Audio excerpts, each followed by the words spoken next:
all I did was move around the order of my chain, and the low end just gorgeous. Same move, same processes, but just moved them around and gorgeous.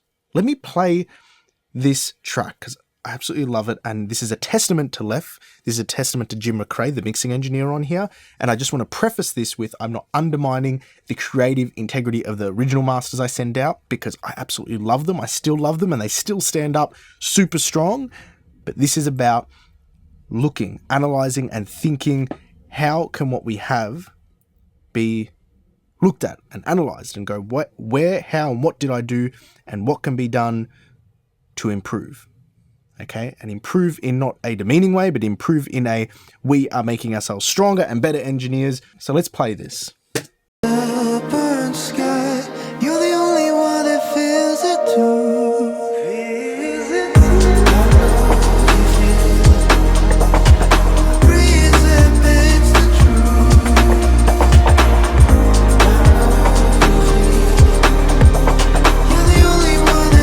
How beautiful. How beautiful is that? It is fucking gorgeous. Now I'm going to show you some stuff that's going on here. This video originally was just going to be me taking you through the mastering chain. And you've got my standard clipper, hard clipping the peaks because I want to control them. And then I've got Michelangelo. Michelangelo's doing beautiful things, okay? Michelangelo is Michelangelo, okay? So if I show you this in a Hammerstein graph, look at this. Boom. You got those third order harmonics right in the subs, overtaking that fundamental. It's really thick, okay? That's the perfect word for it. So that's what it's doing. And then obviously I've got a little bump to the lows. So if we look over, let's look over here, and we're just going to put this into a spectrogram, and oh man, that's going to take forever to load because I've got so much processing going on. I got plugin doctor going and this going, but you can see it around 140 hertz. That's where that kick drum sort of punches around here. Okay, so we can see 100 to 160 around 140 hertz. So I put a little bell there and then that goes into the God particle because I just really like the way God particle gelled this particular master, and I got the limiters. Cool, you know what's there. That's great, and that sounds good. But, and big but, is that we're going to look at something interesting because you have been commenting, as in you, the viewers of this channel, have been commenting about my clipping process, and this isn't about clipping. This is about everything but the clipping and how it interacts around it. Now, I've showed you how phase processing affects your peak level, especially when you've hard clipped something, and I've been pretty dismissive about anything but pass filters creating a great effect.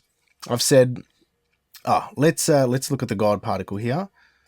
Okay, so these little changes with the God particle when it comes up. Hello, we're going to look at this phase, frequency. It's not logging anything. It's just like, yeah, there we are. Those little degrees of rotation, that does tenths of a decibel to the peak level. Doesn't do much. But I thought, what about Michelangelo? I haven't really looked at that in depth. And this is where it got interesting. Quite a movement in the phase, and especially in the subs, and this track is low and heavy.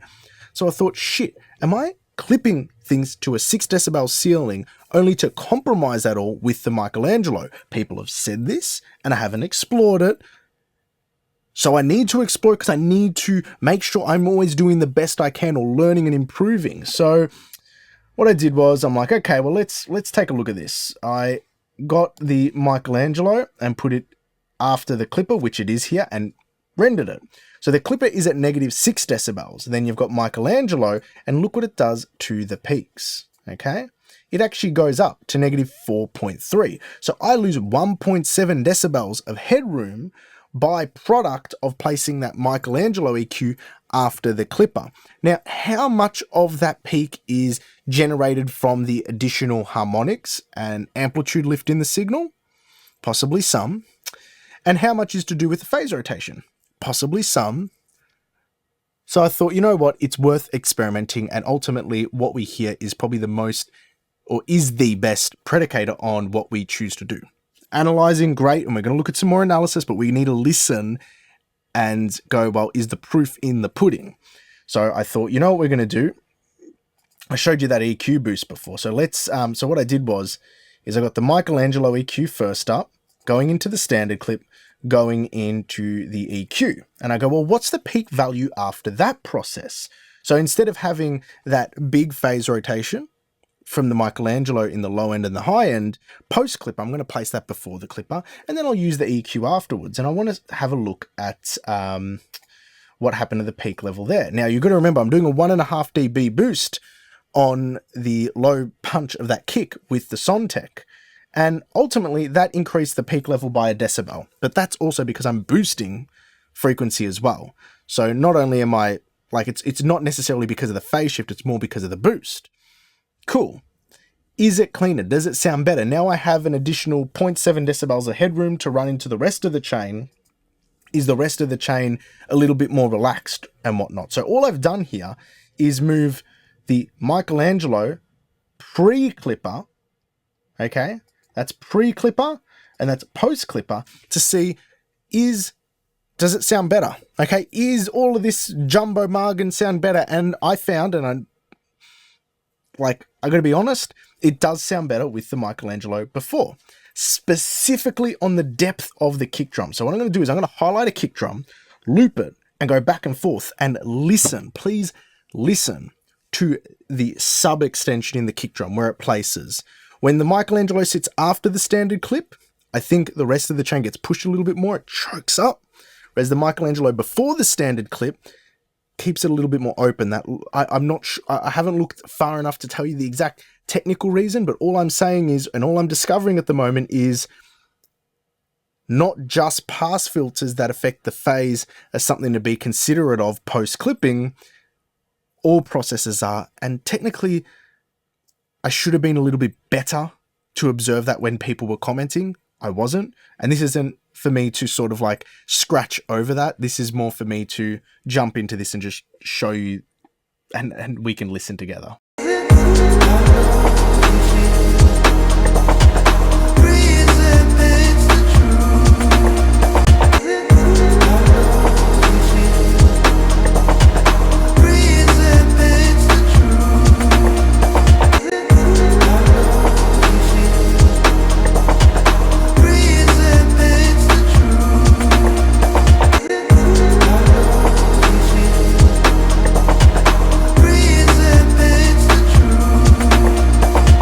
You can really hear it on that low octave on the kick drum. When that low note of the bass comes right down low, it's just a lot more open in a nicer way. Take a listen to this. The top one's before, the bottom one's after.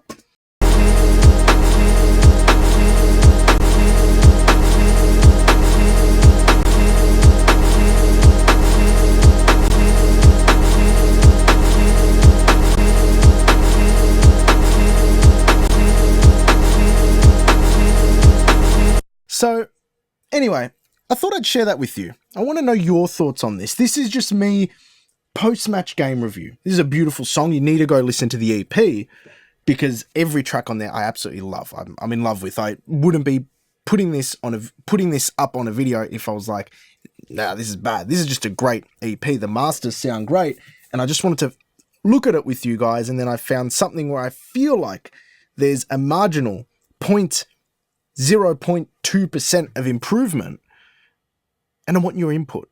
I really want that because I think that's really important. It drives change. Like these sort of discussions where there's incredibly bright people who watch these videos and share their thoughts. I'm going to give you guys the table. Okay? Share. I enjoy it. I love it. I love being challenged a bit because it's pushed me in the past and I want to continue pushing me into the future to do better.